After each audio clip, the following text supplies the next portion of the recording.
To fix this problem, what you have to do is to first of all try to restart your device and see whether it's going to fix. So when you restart your device and it's still not fixing, what you have to do is to just go to your phone menu and try to search for your settings app. Now tap on it to open it when you find it. After that, what you have to do is to tap on apps and notification. Tap on the C or apps. After that, what you have to do is to tap on the app. After tapping on it, tap on permissions, then make sure these permissions are allowed. Now go back and tap on notifications and make sure this show notification is turned on.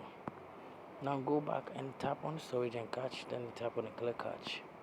Go back and tap on mobile data and Wi-Fi and make sure background data is turned on.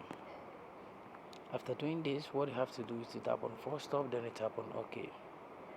So when you've done all this, what you have to do is to go back.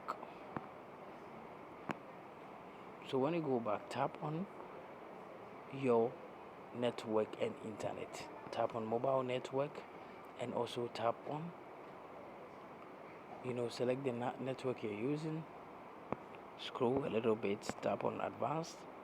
Then after that, tap on preferred network type and select this network type, which is 4G/3G/2G or 2. After that, what you have to do is to go to your Google Play Store. When you get to your Google Play Store, search for the name of the app, and now what you have to do is to tap on update to update this app.